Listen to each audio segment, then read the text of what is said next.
ময়মনসিংহে সম্প্রতি এমন এক ভয়ঙ্কর অপরাধ চক্রের খোঁজ পাওয়া গেছে যারা মানুষকে প্রেমের জালে ফাঁসিয়ে সর্বস্ব লুটে নিচ্ছে। এটাকে বলা হয় হানি ট্র্যাপ। তো চলুন আজ আমরা এই চক্রের আদ্যোপান্ত জেনে নিই, দেখি ঠিক কিভাবে তারা এই ফাঁদ পাতে। এই পুরো ঘটনার ভয়াবহতা বোঝার জন্য চলুন শুরু করি একজন ভুক্তভোগীর মুখ থেকেই শোনা এই কথাটি দিয়ে। তিনি শুধু থাকার জন্য একটা ঘর খুঁজছিলেন, আর তারপরই তার জীবনে নেমে আসে এই ভয়ঙ্কর অভিজ্ঞতা। গল্পের শুরুটা হয় ইজনাইতে একদম সাদামাটাভাবে। অনলাইনে একটা বিজ্ঞাপন দেখে, যা আপাতদৃষ্টিতে খুবই সাধারণ মনে হতে পারে। ময়মনসিংহের এক ছাত্র ফেসবুকে গুলকিবাড়ি এলাকায় একটা রুম সবলেট দেওয়ার বিজ্ঞাপন দেখতে পান। তো স্বাভাবিকভাবেই তিনি বিজ্ঞাপনে দেওয়া নম্বরে যোগাযোগ করেন। ওপাশ থেকে তাকে বলা হয় যে ফ্ল্যাটটিতে এক দম্পতি থাকেন, তারাই একটা রুম সবলেট দিতে চান। তো ঘর দেখতে যাওয়ার পর তাকে একটা খালি রুমে নিয়ে যাওয়া হয়, আর ঠিক তখনই কিছু বুঝে ওঠার আগেই ধারালো অস্ত্র হাতে একদল পুরুষ আর নারী তার উপর ঝাঁপিয়ে পড়ে। শুরু হয় মারধর, আর তার কাছে যা কিছু আছে সব কিছু দিয়ে দেওয়ার জন্য চাপ দিতে থাকে। ওই ছাত্রটির মোবাইল ফোন, ল্যাপটপ আর সাথে থাকা নগদ 25,000 টাকা সবকিছুই ছিনিয়ে নেওয়া হয়। আর এই একটা ভয়ঙ্কর ঘটনায় কিন্তু একটা বিশাল অপরাধী চক্রের জাল ফাঁস করে দেয়। তদন্ত শুরু হওয়ার পর পুলিশ খুব দ্রুতই বুঝতে পারে যে এটা কোনো বিচ্ছিন্ন ঘটনা নয়, বরং এটা একটা সুপরিকল্পিত ফাঁদ, যা খুব হিসাব করে নির্দিষ্ট ধরনের মানুষদের টার্গেট করে পাতা হয়। এই চক্রটা মূলত 4টা ভাবে কাজ করে। প্রথমত, অনলাইনে ভুয়া বিজ্ঞাপন বা খুব গ্ল্যামারাস প্রোফাইল তৈরি করে ছাত্র, প্রবাসী বা ব্যবসায়ীদের মতো মানুষদের আকর্ষণ করা হয়। দ্বিতীয় ধাপে তাদের একটা নির্দিষ্ট ফ্ল্যাটে ডাকা হয়, সেটা ঘর দেখানোর নামেই হোক বা কোনো মিটিংয়ের কথা বলে। এর পরের ধাপটাই হলো আসল আক্রমণ। আগে থেকে ওত পেতে থাকা সহযোগীরা মিলে ভিকটিমকে আক্রমণ করে। অনেক সময় তারা আবার ভুয়া পুলিশ সেজে ভয় দেখায়। আর সবশেষ ধাপে ভিকটিমের আপত্তিকর ছবি বা ভিডিও তুলে ব্ল্যাকমেল করা হয় আর মোটা অঙ্কের টাকা দাবি করা হয়। এখন প্রশ্ন হল, এই ফাঁদের একেবারে সামনে যাদের রাখা হয়, মানে ওই নারীরা, তারা কারা আর কেনই বা তারা এই ভয়ঙ্কর অপরাধের সাথে জড়িত?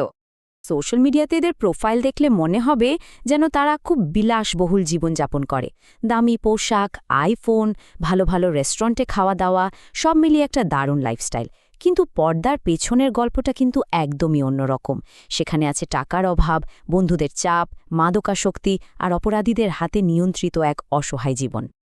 আসলে এর পেছনে মূল কারণটাই হল নিজেকে সবার সামনে ধনী আর স্মার্ট হিসাবে তুলে ধরার একটা তীব্র আকাঙ্ক্ষা। তার ওপর তাদের বন্ধুবান্ধবদের অনেকেই আগে থেকেই এসবের সাথে যুক্ত, ফলে একটা চাপও কাজ করে। বৈধভাবে তো এই বিলাসী জীবন পাওয়া সম্ভব না, তাই তারা এই অন্ধকার পথে পা বাড়ায়।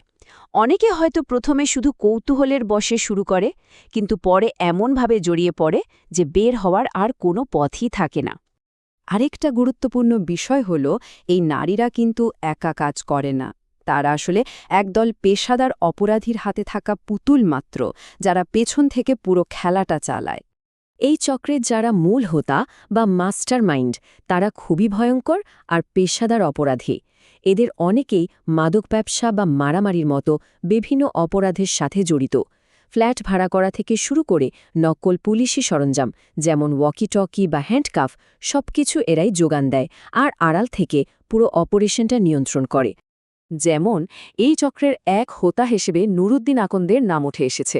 ভাবা যায় তার বিরুদ্ধে হত্যা, অপহরণ এবং মাদকসহ কমপক্ষে 17টা মামলা রয়েছে।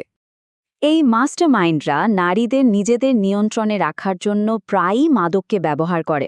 তাদের মাদকাসক্ত করে তোলা হয় এবং তাদের নিজেদেরই করা অপরাধের রেকর্ড দেখিয়ে ব্ল্যাকমেল করা হয়, যাতে তারা এই চক্র ছেড়ে যেতে না পারে।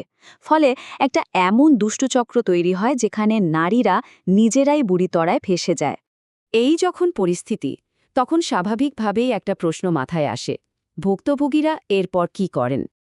অপরাধীরা এত সাহস পায় কোত্থেকে? এর মূল কারণ হল, তারা খুব ভালো করেই জানে যে বেশিরভাগ ভুক্তভোগী লোকলজ্জার ভয়ে চুপ করে থাকবে, পুলিশের কাছে যাবে না। এর পেছনে অনেকগুলো কারণ আছে। প্রথমত, সামাজিক লজ্জা আর অপমানের ভয়। পরিবার বা পরিচিতরা জানতে পারলে কি বলবে, সে চিন্তা। তার উপর অপরাধীরা আরও বড় ক্ষতি করতে পারে এই ভয়ও কাজ করে। আর সবচেয়ে বড় ভয়টা হলো ওই যে আপত্তিকর ছবি বা ভিডিওগুলো, সেগুলো ইন্টারনেটে ছেড়ে দেবার হুমকি।